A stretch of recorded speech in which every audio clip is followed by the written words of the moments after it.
slow up, no I don't take shit. I got no love for the fakeness. If you wanna play tough and wanna hate this, I'll always show up. I don't ever slow up, no I don't take shit. I got no love for the fakeness. If you wanna play tough and wanna hate this, I'll always show up and make a statement. I don't ever slow up, no I don't take shit. I got no love for the fakeness. If you wanna play tough and wanna hate this, I'll always show up and make a statement. Everything I do so instinctive and so passionate. Every word I move so descriptive like an adjective. I got a vendetta against people who patented being negative when you should be getting after it.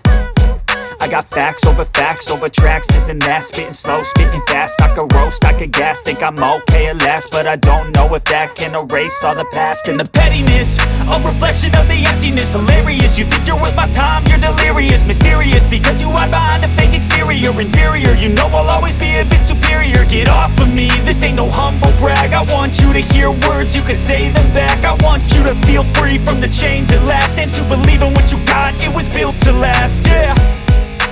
Now that I've been put through hell, I never got anyone's help. I had to do it all myself. I don't ever slow up, no I don't take shit. I got no love for the fakeness. If you wanna play tough and wanna hate this, I'll always show up and make a statement. I don't ever slow up, no I don't take shit. I got no love for the fakeness. If you wanna play tough and wanna hate this, I'll always show up and make a statement. Gonna learn the consequence of being incompetent. Mental health is confidence, dreams and some honestness. I'm not here to save the day, that's for you to take away. I could play a million mind games, but instead I say something not illogical, something that is topical. Rub it on and watch it go, make yourself unstoppable. Dreams are irresponsible, but they're always possible. If you just believe, you could be so remarkable. Thoughts in my head. Destiny. Let's begin this journey of trust and see what God has in store for you. Number 1. Proverbs chapter 3, verse 5. Trust in the Lord with all your heart and lean not on your own understanding.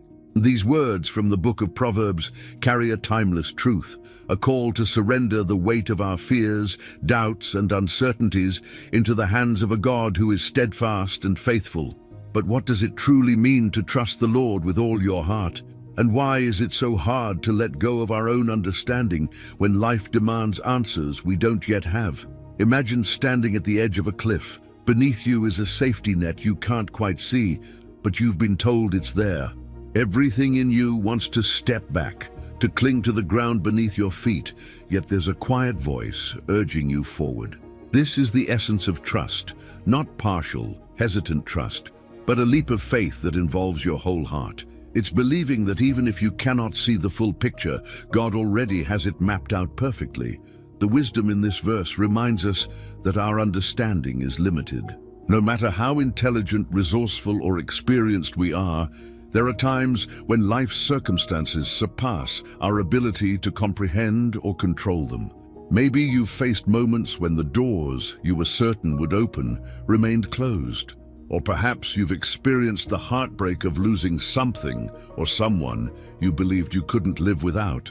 These moments test our faith, forcing us to decide whether we'll lean on our limited perspective or surrender fully to the one who sees the end from the beginning. Let me share a story that might resonate with you. A woman named Sarah had built her life on careful planning. Every detail of her career, relationships, and future was organized with precision. But then came a season of unexpected loss. Her plans unraveled. She felt trapped in uncertainty, questioning everything. It was during this time that she stumbled upon Proverbs 3:5, and its simple yet profound command gripped her heart. She decided to take a step she'd never considered before. She paused her relentless striving and began to pray, asking God to guide her through the fog of her confusion. Little by little, she saw doors open that she hadn't planned for. Opportunities emerged that reshaped her life in ways she never imagined. It wasn't her own understanding that saved her, it was her decision to trust fully in God. The challenge of trust lies in its demand for vulnerability.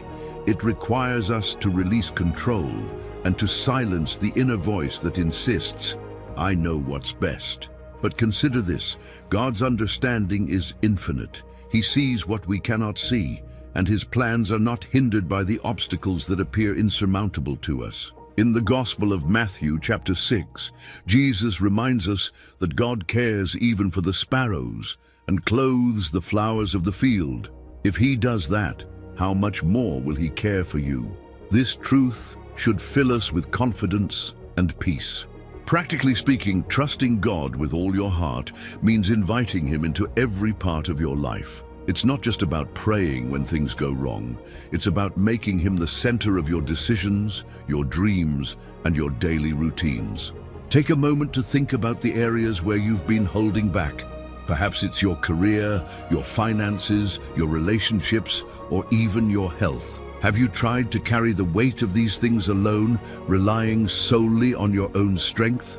Now imagine what it would look like to hand them over to God, believing he will handle them with greater care than you ever could. This kind of trust also brings freedom. When you let go of the need to control everything, you're no longer a slave to worry or fear.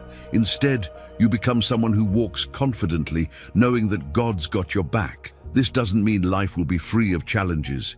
It means you'll face those challenges with an unshakable foundation. Let's take a moment to reflect together. If this message resonates with you, declare your faith by commenting below, "I will trust in the Lord with all my heart." This simple statement could be the first step toward releasing the burdens you've been carrying and allowing God to lead you into something greater. As we move forward, we'll dive deeper into what it looks like to trust God practically, even when the world around you seems uncertain. Stay with me, because what's coming next will equip you with the tools to walk boldly into the future God has prepared for you. Let's continue this journey of faith together. Number 2, Isaiah chapter 41, verse 10. "Fear not, for I am with you. Be not dismayed, for I am your God. I will strengthen you, yes, I will help you. I will uphold you with my righteous right hand." These words from the book of Isaiah stand as a powerful reminder of God's unshakable promise to his people. They address not only our deepest fears, but also our moments of exhaustion and doubt, offering the assurance that God's presence is unwavering and his power limitless. Fear has a way of creeping into our lives when we least expect it. It often whispers lies that magnify our challenges and convince us we're alone in facing them. But Isaiah 41:10 challenges this narrative head-on. The command, "Fear not," isn't based on the absence of difficulty. It's rooted in the presence of God. When he declares, "I am with you," he's reminding us that his companionship is constant, even when life feels overwhelming. This isn't a superficial comfort. It's a divine promise backed by the creator of the universe. Let's unpack the profound assurance in this verse. God doesn't just say, "Do not fear." He provides a reason. "I will strengthen you. I will help you. I will uphold you."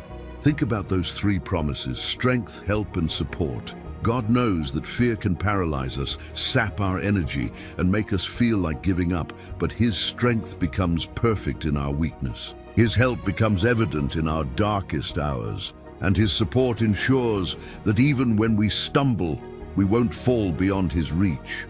To bring this to life, let me share a story about Emily, a young woman who faced a season of overwhelming uncertainty.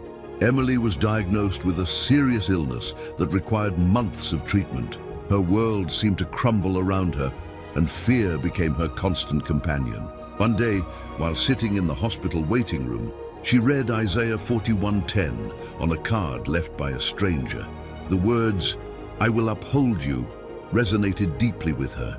In that moment, Emily made a decision. Instead of focusing on the what-ifs, she would focus on God's promise to sustain her. Each day she clung to those words, praying and meditating on their truth. Over time, Emily noticed a shift, not necessarily in her circumstances, but in her heart. Fear began to loosen its grip, replaced by a peace that came from trusting God's presence and power. What can we learn from Emily's story? First, that trusting God doesn't mean fear disappears overnight. Instead, it means we choose to lean into his promises, even when our emotions tell us otherwise. It's about taking one step at a time, believing that God is walking with us and holding us steady. Practically, how can we apply this verse to our lives? One way is by recognizing the lies that fear tells us and replacing them with God's truth. Fear says, "You're alone," but God says, "I am with you." Fear says, "You're too weak," but God says, "I will strengthen you." Writing these truths down or speaking them aloud can help anchor us when fear feels overwhelming. Another practical step is to remember past moments when God has upheld you. Reflecting on His faithfulness in your life can give you courage to face current challenges. When has God provided strength or help in ways you didn't expect? Those memories are powerful reminders that His promises are not just words, they're realities you've already experienced. As we reflect on this promise, let's take a moment to personalize it. In your heart, think of an area in your life where fear has been loud. Then declare this truth: "I will not fear, for God strengthens and upholds me." Let this be a quiet yet powerful affirmation, anchoring you to His word. There's so much more to uncover about God's promises and how they transform our lives. As we journey deeper into His word, we'll continue to find hope, strength, and peace for every season. Let's keep walking this path together and discover the fullness of what God has prepared for you. Number 3, Matthew chapter 6, verse 34. "Therefore do not worry about tomorrow, for tomorrow will worry about itself. Each day has enough trouble of its own." These words from Jesus are a gentle yet powerful invitation to live in the present and trust God for the future. They challenge our natural tendency to look ahead with anxiety, attempting to solve problems that haven't yet arrived. But what would life look like if we truly embrace this teaching, releasing the weight of tomorrow into God's capable hands? Let's begin by exploring why this message is so critical. Worry often stems from a desire for control over outcomes, circumstances, and even people. We think that by obsessing over what might happen, we can somehow prepare ourselves or prevent pain. But the truth is, worry doesn't give us control. It robs us of peace. It's like sitting in a rocking chair. There's a lot of movement, but you're not actually going anywhere. Jesus knew this, which is why He tells us to stop carrying the burden of tomorrow and instead trust that God will provide exactly what we need when we need it. To bring this concept to life, imagine a man named Paul who spent his nights lying awake, consumed with thoughts about his financial situation.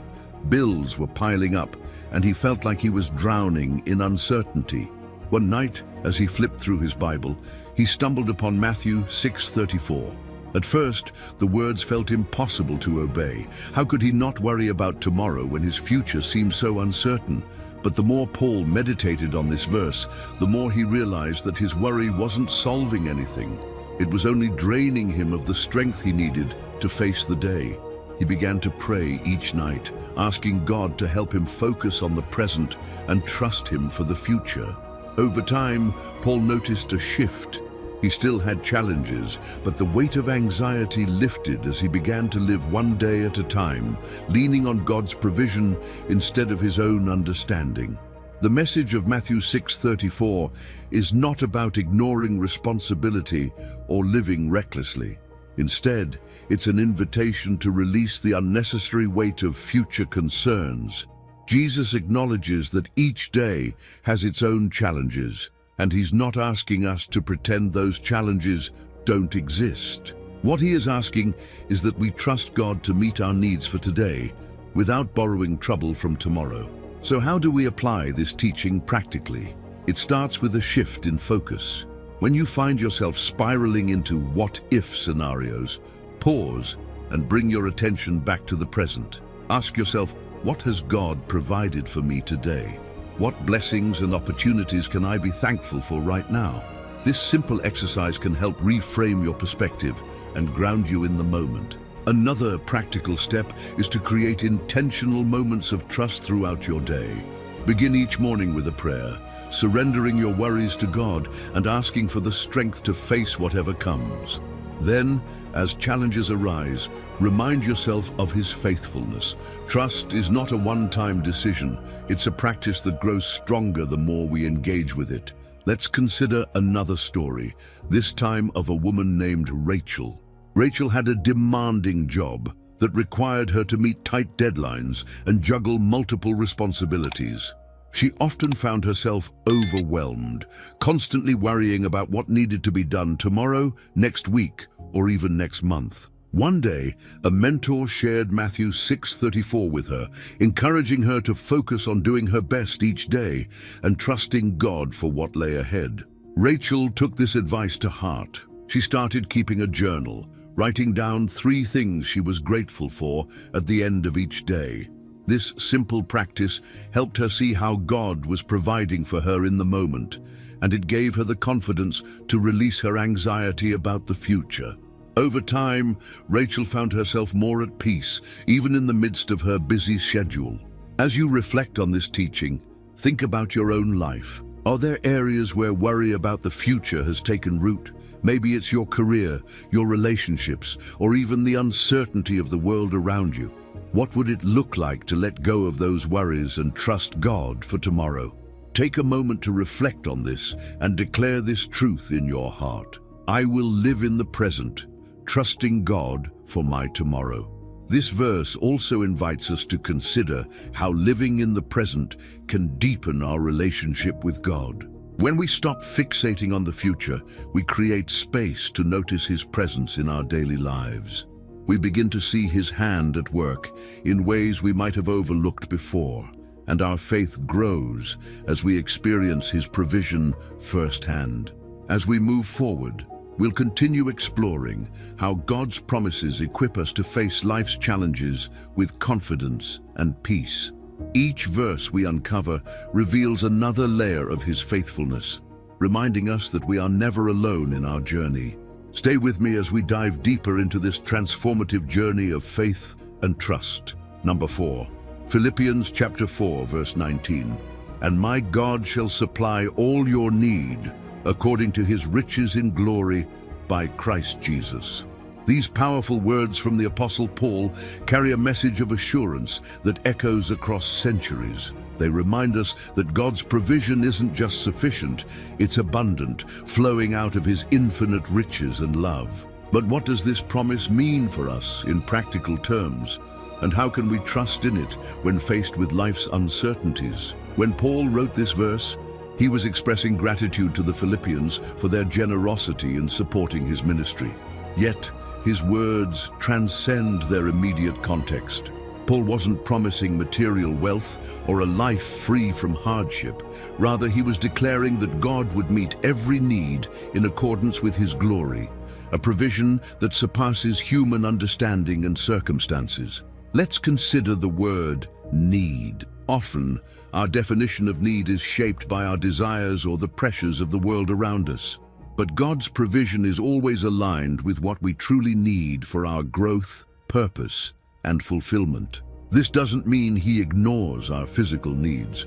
Instead, He meets them in ways that also nurture our spiritual well-being. Think of a farmer who plants seeds in dry soil. The farmer knows that rain is essential for growth, but he also understands that too much rain can destroy the crop. God's provision is like the perfect balance of rain. He gives us what we need, exactly when we need it, to help us flourish. A story that brings this verse to life is that of Lisa, a single mother of 2. Lisa worked tirelessly to provide for her children, but there came a time when her resources ran out. Bills piled up, and she felt overwhelmed. One day, while reading her Bible, she came across Philippians 4:19. Desperate for hope, she began to pray this promise over her family. Within days, a friend offered her temporary work, and a local church stepped in to help cover some of her expenses. While the challenges didn't disappear overnight, Lisa realized that God was supplying her needs in ways she hadn't expected, strengthening her faith in the process. This story reminds us that God's provision often comes through unexpected channels. It might be through a kind gesture, a new opportunity, or even the resilience He builds in us to face difficulties. The key is to trust that His timing and methods are perfect, even when they differ from our expectations. So how can we live in the confidence of this promise? First, by shifting our focus from worry to worship. When we're consumed by what we lack, it's easy to overlook what God has already provided. Take time each day to thank Him for His faithfulness, no matter how small the blessings may seem. Gratitude opens our hearts to recognize His provision in our lives. Second, we can practice surrender by letting go of the need to control every detail. Trusting God with our needs doesn't mean we stop working or making plans. It means we release the anxiety of outcomes into His hands. As Paul wrote earlier in this same chapter, "Be anxious for nothing, but in everything by prayer and supplication, with thanksgiving, let your requests be made known to God." Let's reflect on this verse together. Are there areas in your life where you've struggled to believe that God will provide? Perhaps it's financial concerns, a relationship in need of healing, or guidance for an important decision. Whatever it may be, take a moment to meditate on this truth. God will supply all my needs according to His riches in glory. Let this be a declaration of faith, not just for today, but for every challenge you face. As we move forward, we'll continue exploring the depths of God's promises and how they equip us to live with peace and purpose. Stay on this journey, because the best is yet to come. Number 5, Matthew chapter 6, verse 33. But seek first the kingdom of God and His righteousness, and all these things shall be added to you. These words from Jesus are not only profound, but also deeply practical. They shift our focus from the worries of life to the priorities of heaven, reminding us that when we align our hearts with God's will, He takes care of every need. But how often do we find ourselves chasing after all these things instead of trusting God to provide them? Let's begin by understanding the context of this verse. In Matthew 6, Jesus addresses the common human anxieties about food, clothing, and the future. He speaks directly to the worry that so easily consumes us, offering a radical alternative: prioritize God's kingdom and trust Him to handle the rest. This isn't a call to ignore life's responsibilities. Rather, it's an invitation to reorder our priorities, placing God at the center. Imagine a gardener planting seeds. If they spend all their time anxiously watching the sky for rain or fretting over the weeds, they might miss the joy of nurturing the plants themselves. But when the gardener focuses on the act of planting, watering, and tending, the garden flourishes in time. Similarly, when we focus on seeking God through prayer, worship, and obedience, He ensures that every other need is met. There's a story I once heard about a man named Victor. Victor was an entrepreneur who spent years chasing success. He worked tirelessly, often at the expense of his family and spiritual life. One day, after a particularly stressful week, he stumbled upon Matthew 6:33 during a quiet moment of reflection. The verse challenged him to rethink his approach to life. Slowly, Victor began carving out time each morning to pray and read scripture. He committed to prioritizing his spiritual growth over his business ambitions. Over time, he noticed a remarkable shift, not only in his peace of mind, but also in his business. Opportunities seemed to align in ways he couldn't explain, and his relationships grew stronger. For Victor, seeking God's kingdom first didn't mean neglecting his work. It meant trusting that God would handle what he couldn't. Now, think about your own life. What are the things you've been striving after? Maybe it's financial stability, career success, or a sense of security. These pursuits aren't inherently wrong, but when they take precedence over seeking God, they can leave us feeling restless and unfulfilled. Jesus' promise in this verse is clear. When we put God first, we'll find that everything else falls into place. Not necessarily in the way we expect, but always in the way we need. Practically speaking, how can we seek God's kingdom first in our daily lives? One way is by dedicating intentional time to connect with Him. Whether it's starting your day with prayer, reading the Bible during your lunch break, or ending your evening with gratitude, these moments create space for God's presence in your life. Another way is by aligning your actions with His righteousness.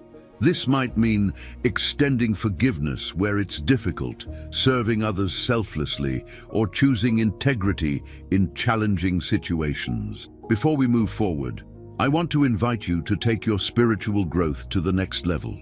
By becoming a member of this channel, you'll gain exclusive access to deeper reflections, transformative teachings, and a supportive community of like-minded individuals. It's not just about content, it's about connection, connecting with God and with others who are on this same journey of faith. Click the join button now and take the next step in seeking God's kingdom.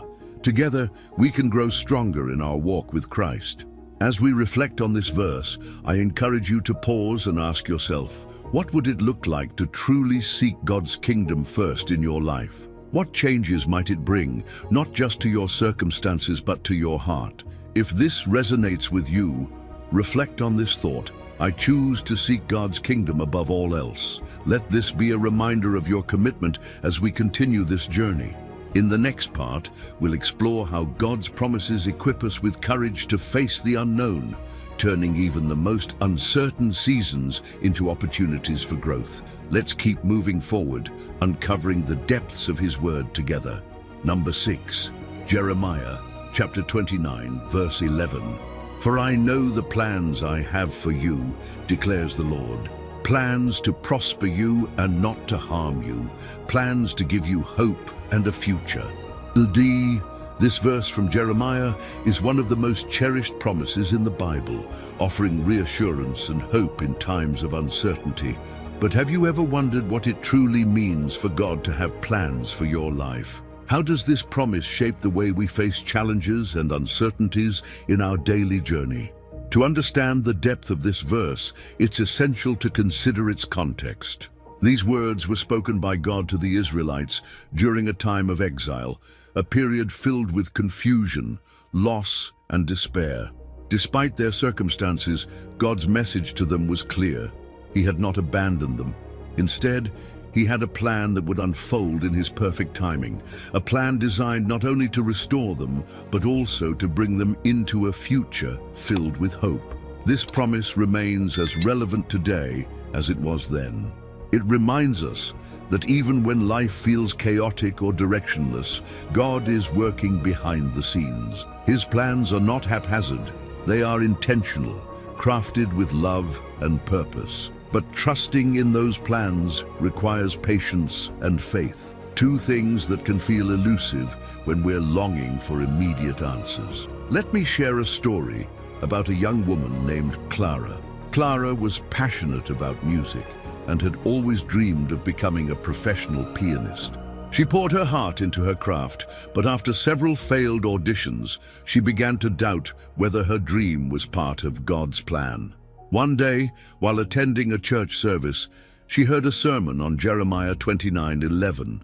Those words struck a chord in her heart, and she decided to surrender her dreams to God, trusting that His plans were greater than her own. Not long after, Clara was invited to volunteer as a music teacher for underprivileged children. What began as a small act of service grew into a full-time calling. Clara realized that God's plan for her wasn't just about performing. It was about using her gift to inspire and uplift others. Clara's story illustrates a powerful truth. God's plans often look different from our own. They may take us down unexpected paths or require us to let go of certain expectations, but they always lead to a place of deeper purpose and fulfillment. This doesn't mean the journey will be free of challenges. In fact, it's often through the struggles that God shapes our character and prepares us for what lies ahead. So how can we embrace this promise in our daily lives? One way is by shifting our perspective from "why is this happening" to "what is God teaching me through this?" Challenges become opportunities to grow in faith and resilience when we trust that God's plans are unfolding for our good.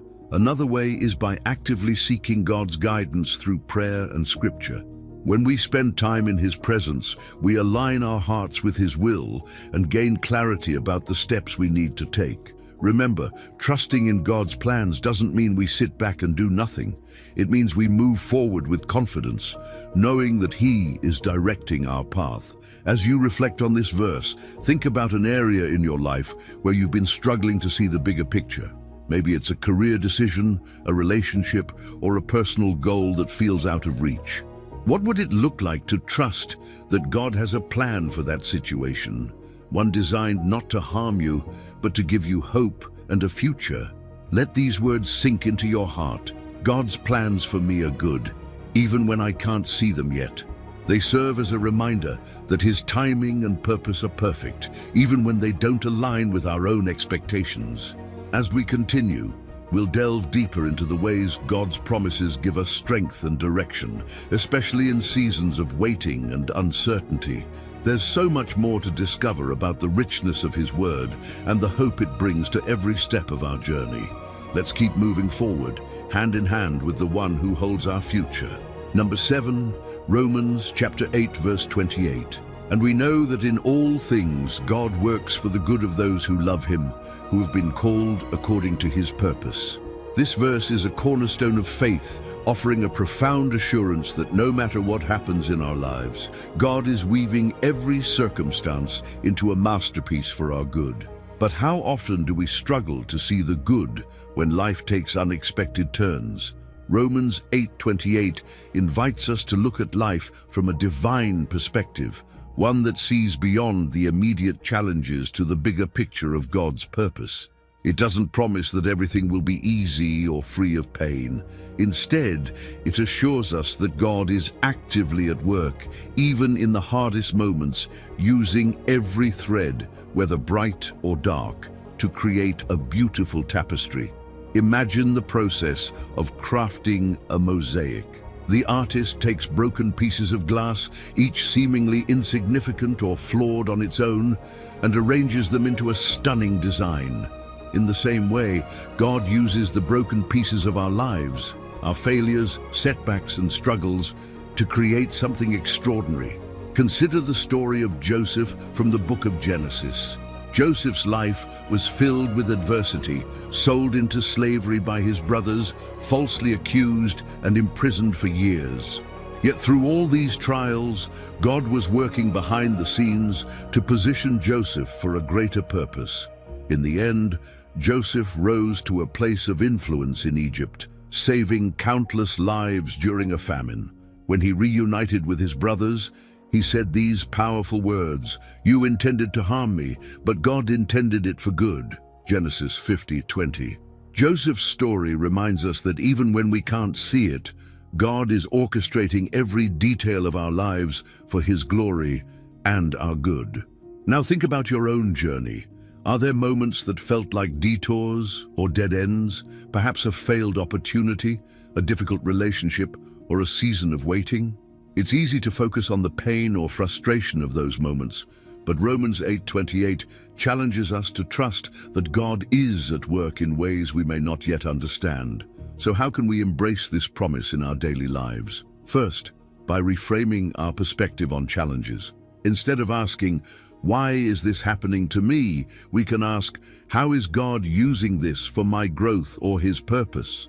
This shift in mindset allows us to see even difficult situations as opportunities for God to demonstrate His faithfulness. Second, by holding on to hope in the midst of uncertainty. When life feels chaotic, we can anchor ourselves in the truth of God's Word, trusting that He is in control.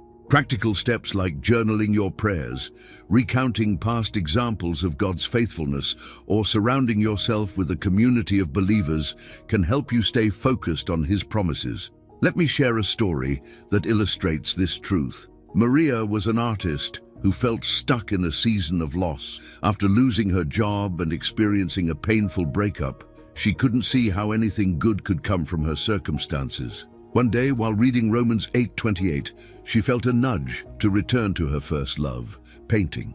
As she poured her heart into her art, she found healing and purpose. Over time, her paintings began to reflect themes of hope and restoration, and she started sharing her journey with others. What felt like the darkest season of Maria's life became the foundation for a ministry that inspired countless people to trust God's plan. As you reflect on this verse, think about the areas of your life where it's hard to see God's hand at work. What would it look like to trust that He is using even those challenges for good? Let these words be a reminder. God is working all things together for my good, even when I can't see it yet. This promise isn't just a comfort, it's a call to action. It invites us to live with faith and courage, knowing that every part of our journey is part of a greater story. As we move forward, we'll continue to uncover how God's promises provide strength, direction, and hope, even in the most uncertain times. Let's keep walking this path together, trusting that God's plan is always for our ultimate good. Number 8, 2 Corinthians chapter 12, verse 9. But he said to me, "My grace is sufficient for you, for my power is made perfect in weakness. Therefore I will boast all the more gladly about my weaknesses, so that Christ's power may rest on me." This verse from the Apostle Paul is a powerful and humbling reminder that God's strength shines brightest not in our achievements, but in our limitations. In a world that constantly tells us to hide our flaws and push past our weaknesses, this message feels radical. What if our weakest moments are the ones where God's power is most evident? The context of this verse is deeply personal. Paul speaks of a thorn in the flesh, a persistent struggle that he begged God to remove. Though we don't know the exact nature of this thorn, we know how much it troubled Paul. 3 times he pleaded with God, asking for relief. Yet instead of removing the struggle, God gave Paul a different answer. "My grace is sufficient for you." It wasn't the response Paul expected, but it was exactly what he needed, a reassurance that God's power would sustain him, even in his moments of weakness. This truth challenges the way we view our limitations. Often we see weakness as something to overcome, hide, or fix. But Paul's perspective shifted dramatically after this encounter. Instead of despising his weaknesses, he began to embrace them. Why? Because he realized that his shortcomings became a platform for God's strength to be displayed. In his own words, "I will boast all the more gladly about my weaknesses, so that Christ's power may rest on me." Let's pause here and reflect. How often do we resist the very circumstances through which God wants to show His power? Weaknesses can feel like roadblocks, but in God's hands they become tools for His glory. Imagine a cracked vase holding water. It might seem broken, yet it's through those cracks that light shines through most beautifully. Our weaknesses are like those cracks. They allow God's light to pour out, revealing His grace to a world in need. Consider the story of Sarah, a woman who discovered the truth of this verse in a profound way. Sarah was a successful entrepreneur, known for her drive and independence. But when an unexpected diagnosis left her battling a chronic illness, she felt like her world had crumbled. Tasks that once seemed simple became daunting, and she struggled with feelings of inadequacy. One day, during a quiet moment of prayer, she read 2 Corinthians 12:9. Those words, "My grace is sufficient for you," felt like a lifeline. Slowly, Sarah began to surrender her fears and frustrations to God, asking Him to show her how His strength could work through her weakness. Over time, Sarah found new ways to use her gifts, leaning on God's grace each step of the way. She began mentoring others who faced similar challenges, sharing her journey and the ways God had sustained her. What she once saw as a limitation became a ministry, and through her story, countless lives were impacted. Sarah discovered that her illness wasn't the end of her purpose. It was a new chapter where God's power was displayed in ways she never imagined. What can we learn from Sarah's story? First, that weakness is not the end of our usefulness to God. In fact, it's often the starting point for something greater. Second, that God's grace is not a consolation prize, it's the very strength we need to move forward. His grace empowers us to endure, to grow, and to shine His light, even in the midst of challenges. Practically, how can we embrace this truth in our daily lives? One way is by acknowledging our need for God. This might seem simple, but it goes against our natural tendency to rely on ourselves. When we admit our limitations and invite God into our struggles, we open the door for His strength to work in us. Another way is by reframing our perspective on challenges. Instead of seeing them as failures, we can view them as opportunities for God to demonstrate His faithfulness. For example, if you're facing a difficult situation, take a moment to pray and ask God, how can your strength be made perfect in this? This shift in focus can bring a sense of peace and purpose, even in the midst of difficulty. Finally, we can find encouragement in the stories of others. Sharing your weaknesses and hearing how God has worked in the lives of fellow believers can remind you that His grace truly is sufficient. Vulnerability is not a sign of defeat. It's a testimony of God's power at work. Let's take a moment to reflect. Are there areas in your life where you feel weak, unqualified, or overwhelmed? What might happen if you stopped trying to hide those struggles and instead brought them to God, trusting that His grace will sustain you? If this resonates with you, let these words echo in your heart. God's grace is sufficient for me, and His power is made perfect in my weakness. As we continue this journey, we'll explore more of God's promises and how they shape the way we face life's challenges. Each step brings us closer to understanding the depth of His love and the beauty of His strength at work in our lives. Let's keep walking this path together, leaning on the grace that never fails. Number 9, Isaiah chapter 40, verse 31. But those who wait on the Lord shall renew their strength. They shall mount up with wings like eagles. They shall run and not be weary. They shall walk and not faint. These words from Isaiah are a profound promise of renewal, a reminder that waiting on God is not passive, but active and transformative. It's an invitation to find strength and endurance in Him, even when life feels heavy or progress seems slow. Waiting is something most of us find difficult. We live in a world of instant gratification, where waiting often feels like wasted time. But the kind of waiting Isaiah speaks about is not idleness. It's a posture of trust and expectation. To wait on the Lord means to lean into His presence, to anchor ourselves in His promises, and to trust in His timing, even when answers aren't immediate. Let's consider the image Isaiah gives us, mounting up with wings like eagles. Eagles are known for their ability to soar high above the storms, using the wind to carry them rather than fighting against it. In the same way, those who wait on the Lord find themselves lifted, not by their own strength, but by the power of God's Spirit. They rise above the storms of life, not because the storms disappear, but because their perspective changes. There's a story of a man named Michael that beautifully illustrates this truth. Michael had spent years working toward a promotion at his job. He gave his best effort, stayed late, and went above and beyond in every task. But time after time, he was passed over for the opportunity he longed for. Frustrated and weary, he began questioning whether God even saw his efforts. One evening, while reflecting on Isaiah 40:31, he felt a stirring in his heart. He realized that while he had been striving in his own strength, he hadn't taken time to truly wait on the Lord. Michael decided to pause, surrender his desires to God, and trust in His timing. In the months that followed, Michael experienced a renewed sense of peace. He began to see opportunities to serve and lead in unexpected ways, even without the promotion. Eventually, when the right opportunity came, it wasn't just a title change. It was a role that aligned perfectly with his skills and passions. Michael learned that waiting on God didn't mean giving up. It meant trusting that God's plan was better than his own. This promise of renewed strength is deeply practical for our daily lives. It reminds us that we don't have to rely on our own energy or determination to keep going.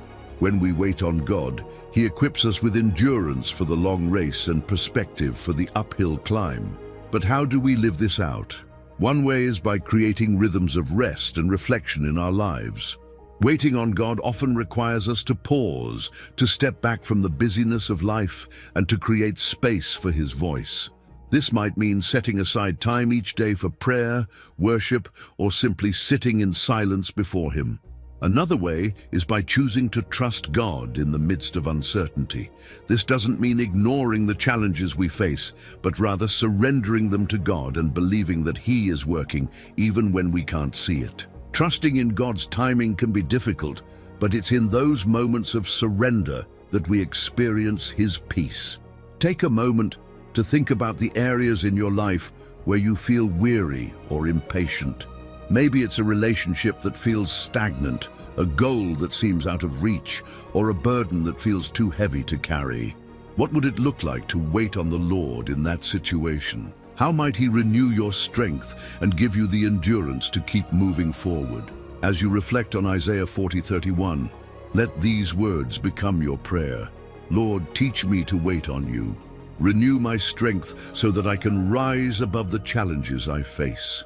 This simple act of surrender can open the door for God to work in powerful ways, lifting you beyond what you could ever achieve on your own. The promise of renewed strength is a reminder that God's timing is always perfect, even when it feels delayed. As we move forward, we'll uncover more of His promises that equip us for every season of life. Together, let's continue to trust, to wait, and to soar on the wings of His Spirit. Number 10, Psalm chapter 46, verse 1. God is our refuge and strength, a very present help in trouble. These words from the book of Psalms carry a deep, comforting truth. No matter what storms we face, God is both our shelter and our source of strength. He doesn't merely watch from a distance. He is actively present, walking with us through every trial. But what does it mean for God to be our refuge in the real struggles of daily life? Let's start by understanding the imagery in this verse. A refuge is a place of safety, a shelter where we can find protection from the elements or danger. In the same way, God is our spiritual refuge. When life feels overwhelming, when challenges seem insurmountable, and when fear tries to take hold, we can run to Him and find peace, comfort, and strength. Now consider the word strength. This isn't just about physical endurance. It's the inner fortitude that allows us to face difficulties with courage and resilience. God doesn't promise to remove every storm, but He does promise to give us the strength to endure them. And His help isn't delayed or distant, it's immediate. As the psalmist says, He is a very present help in trouble. Let me share a story that illustrates this truth. A woman named Elena faced one of the hardest seasons of her life when she lost her job unexpectedly. As a single mother, the pressure of providing for her children while navigating her own emotions felt unbearable. One evening, overwhelmed and unsure where to turn, she opened her Bible and came across Psalm 46:1. The words, "God is our refuge and strength," felt like a lifeline. Elena began to pray daily, asking God to be her refuge. She found moments of peace in His presence, even when her circumstances didn't change immediately. Over time, doors began to open, unexpected financial support, a friend offering childcare, and eventually a new job opportunity. Elena realized that God had been her refuge and strength every step of the way, providing what she needed to endure and overcome. Elena's story reminds us that God's help doesn't always look like instant solutions.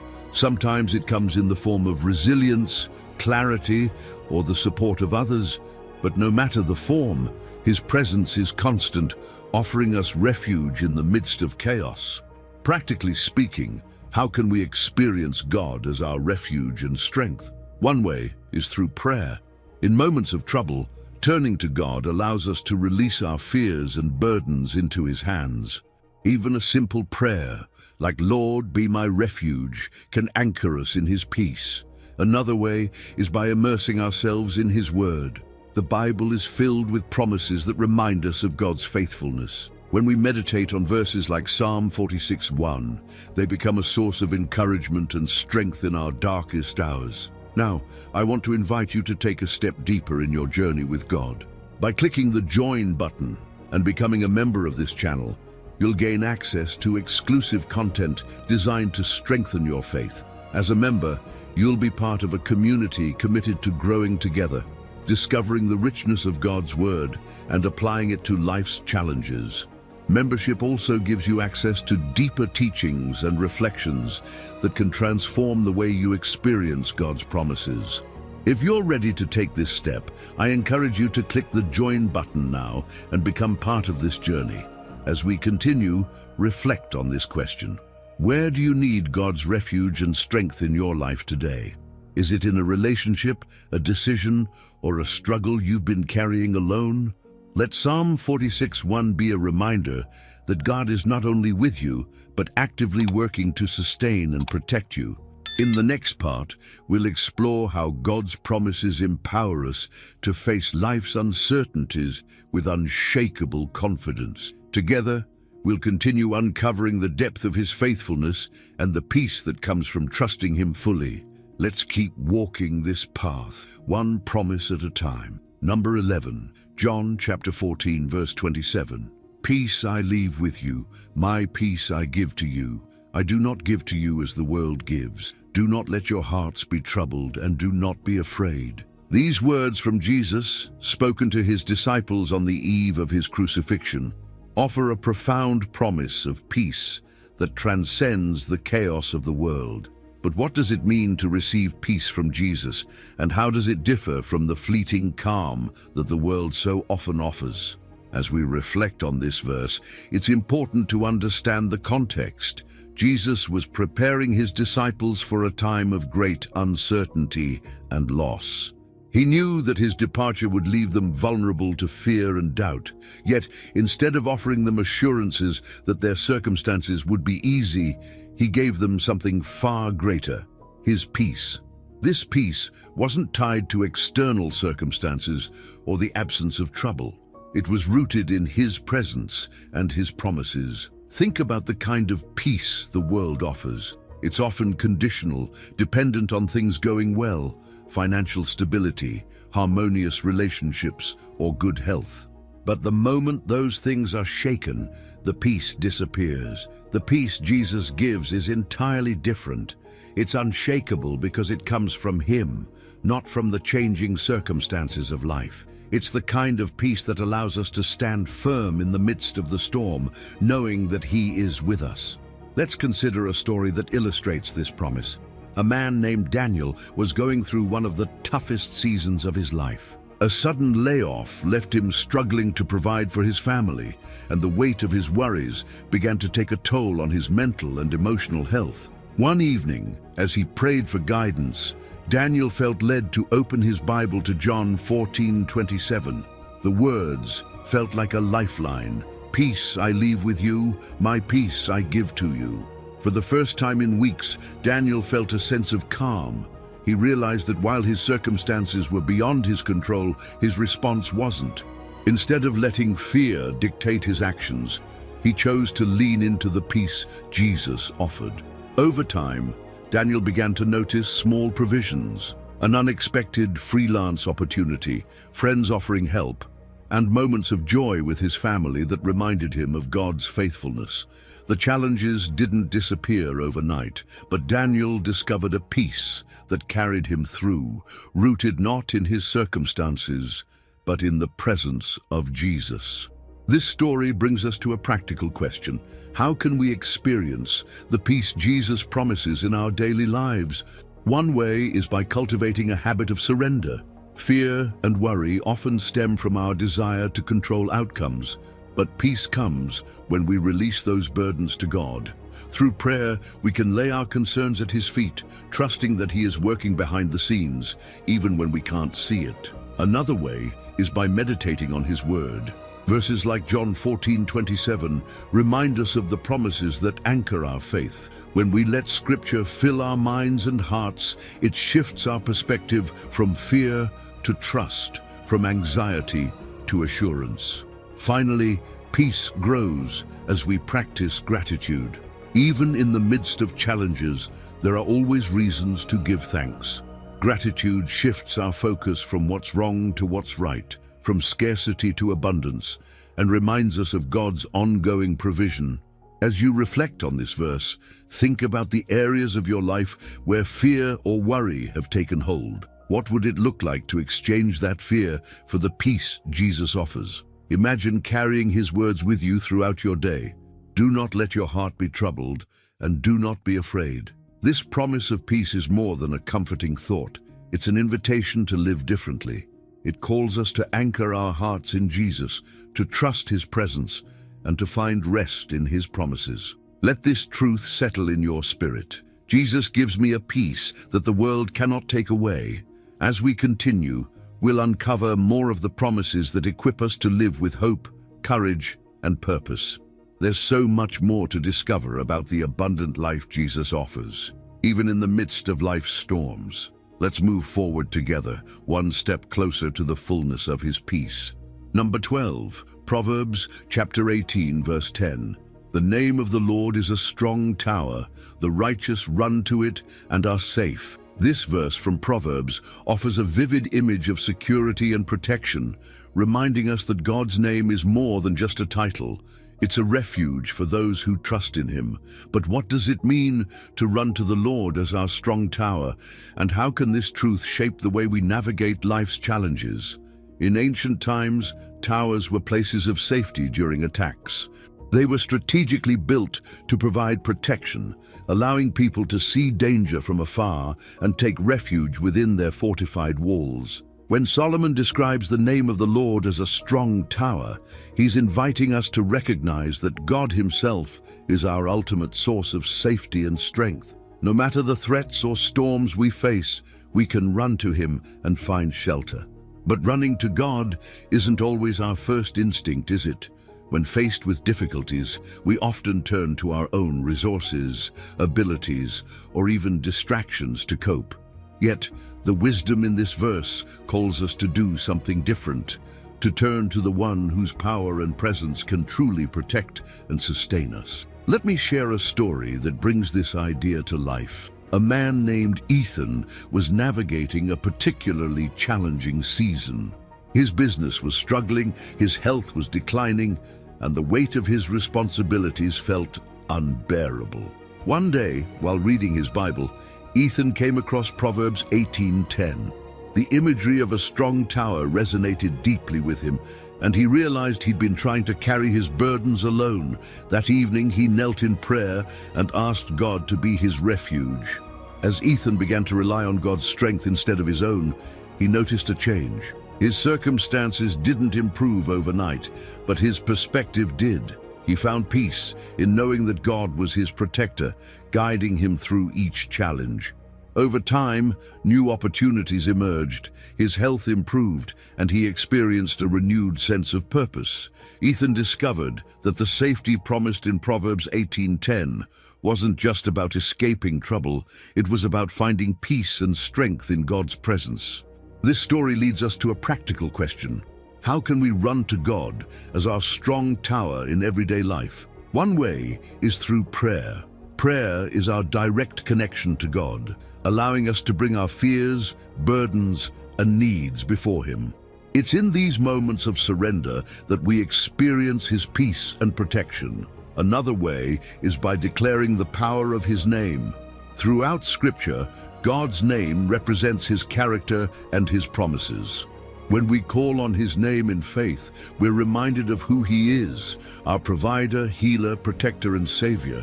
Speaking his name over our lives and circumstances strengthens our faith and anchors us in his truth. Finally, running to God as our strong tower involves cultivating a habit of trust.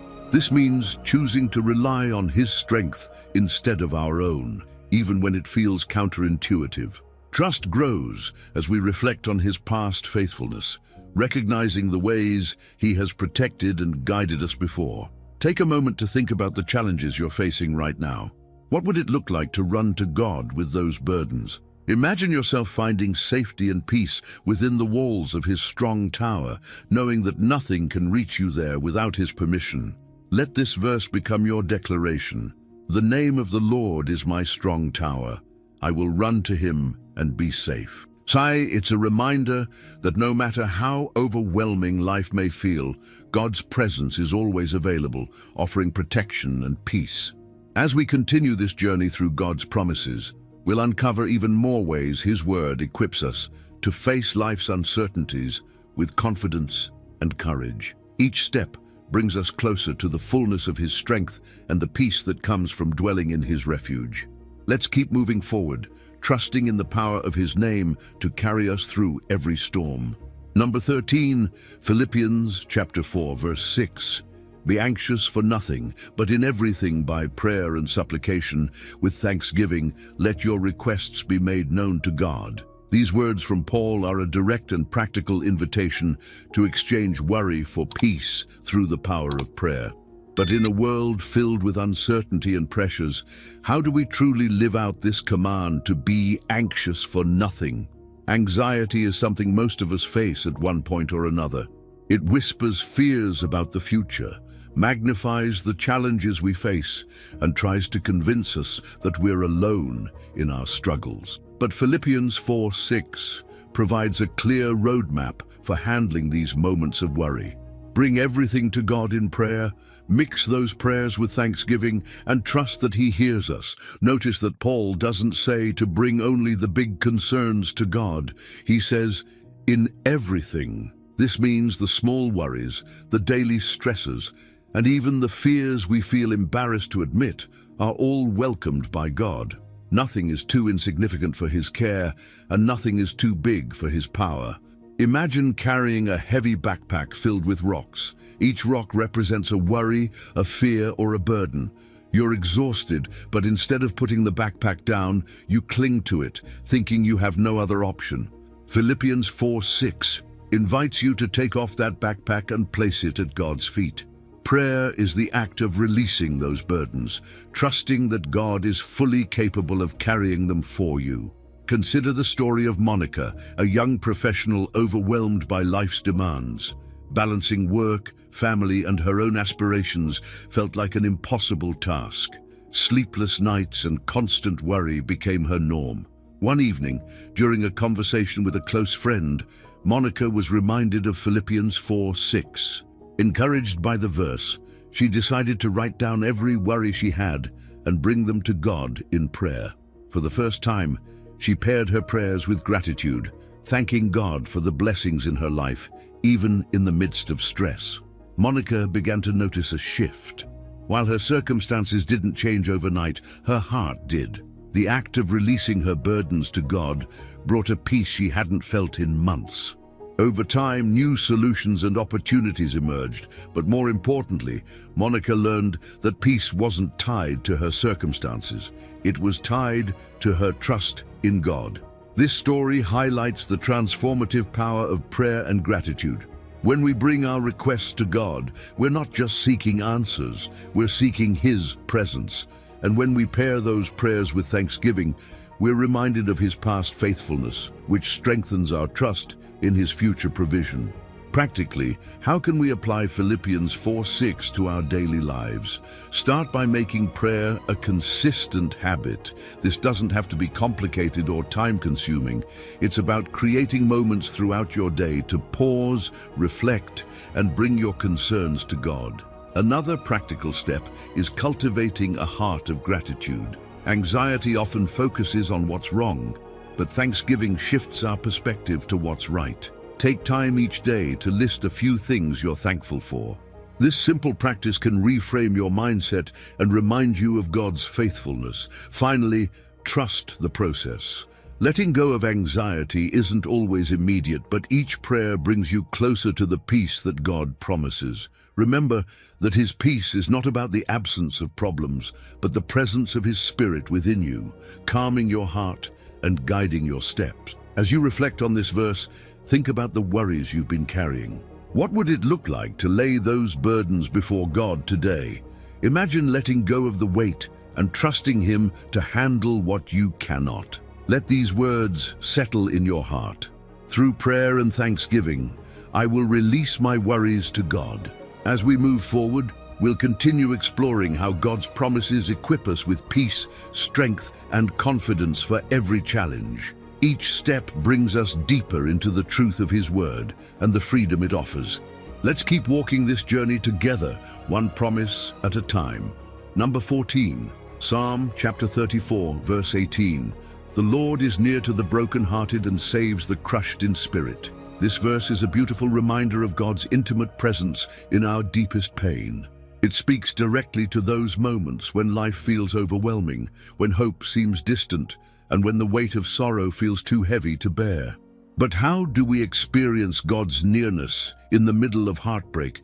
And what does it mean for Him to save those who are crushed in spirit?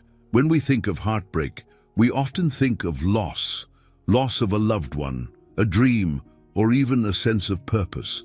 The brokenhearted are those who feel as though their world has been shattered.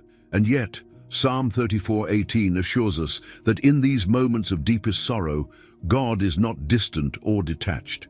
He draws near, offering comfort, healing, and hope. To truly understand this promise, we must first recognize that God's nearness isn't always about changing our circumstances. Instead, it's about His presence giving us the strength to endure.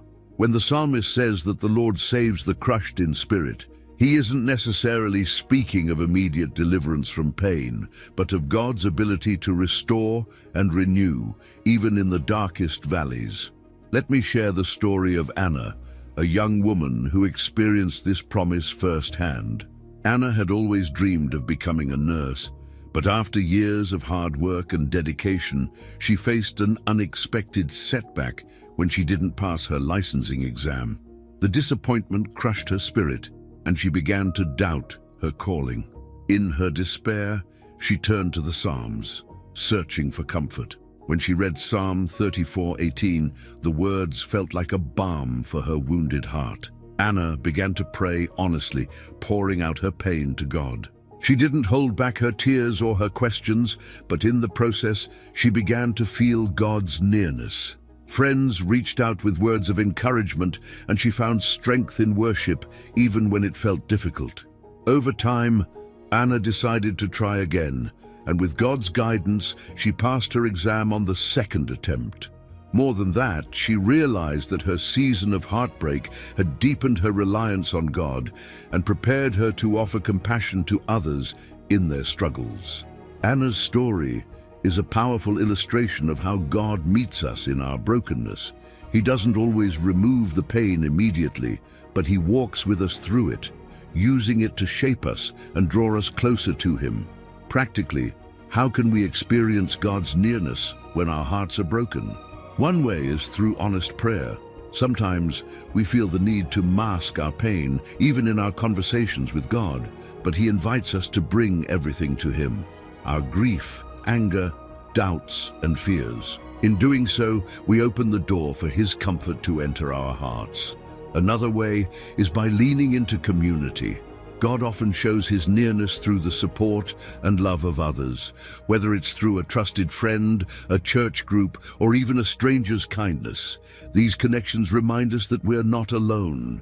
Finally, worship can be a powerful way to sense God's presence in times of pain. Worship shifts our focus from our circumstances to God's character, reminding us of His faithfulness and love. Even when it feels hard, lifting our hearts to Him in praise can bring a sense of peace and hope. As you reflect on this verse, think about the areas of your life where you've felt brokenhearted or crushed in spirit. What would it look like to invite God into that pain, trusting Him to draw near and bring healing? Let these words echo in your heart. The Lord is near to me in my brokenness, and He will restore my spirit. This promise is a powerful reminder that we're never alone, even in our darkest moments. As we approach the final part of this journey, we'll explore how God's faithfulness gives us the courage to trust Him completely, no matter what lies ahead. Together, let's continue discovering the beauty and strength found in His Word. Number 15. Psalm chapter 37, verse 5. Commit your way to the Lord, trust also in Him, and He shall bring it to pass. As we conclude this journey together, let's reflect on this powerful verse, a reminder that our steps, dreams, and burdens are safest in the hands of the One who created us. Trusting God and committing our plans to Him is more than just an act of faith. It's an invitation to experience the fullness of His provision, guidance, and timing. Throughout this video, we've explored how God's promises strengthen us in weakness, guide us through uncertainty, and bring peace to our hearts.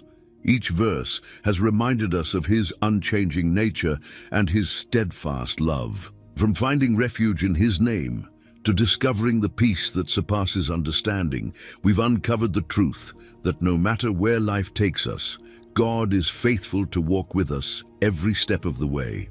As we reach the close of this message, let's take a moment to think about what it means to truly commit our way to the Lord. This isn't just about giving God a part of our lives. It's about surrendering everything, our plans, our fears, our dreams, to His perfect will. And when we do, the promise is clear. He will bring it to pass.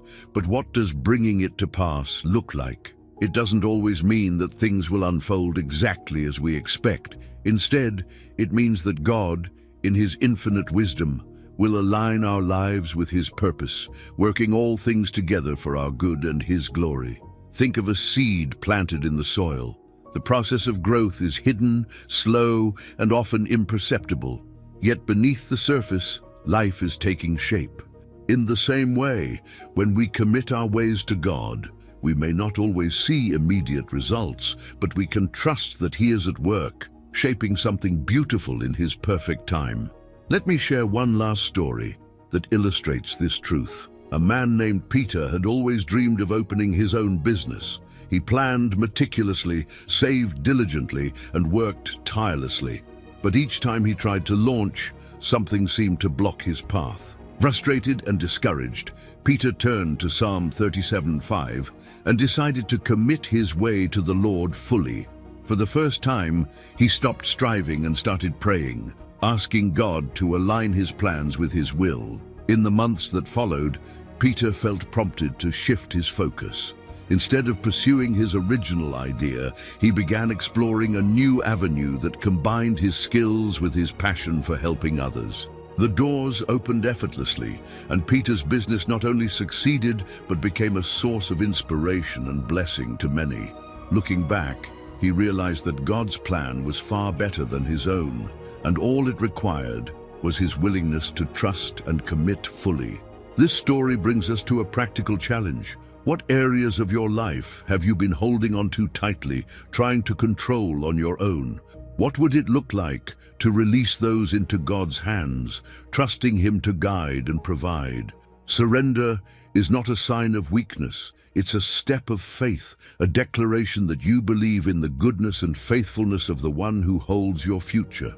Before we close, I want to thank you from the bottom of my heart for being part of this journey.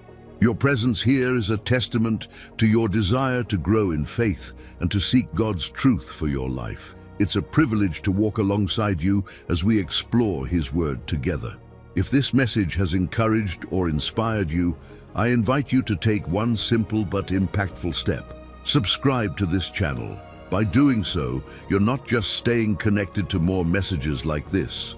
You're helping to spread the light of God's Word to others who need it. Your subscription makes it possible for this community to grow and for these messages to reach hearts around the world. As we wrap up, you'll see a few video recommendations appear on the screen. These are designed to continue encouraging and equipping you in your walk with God. I encourage you to watch one and let it strengthen your faith even further.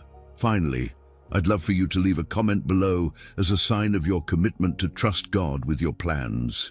Write these powerful words: I commit my way to the Lord and trust in Him. Let this be your declaration of faith, a reminder to yourself and an encouragement to others who read it. Thank you again for joining me. May the peace, strength, and guidance of God be with you in every step you take. Let's continue to walk this journey of faith together, trusting that as we commit our ways to Him, He will indeed bring His promises to pass.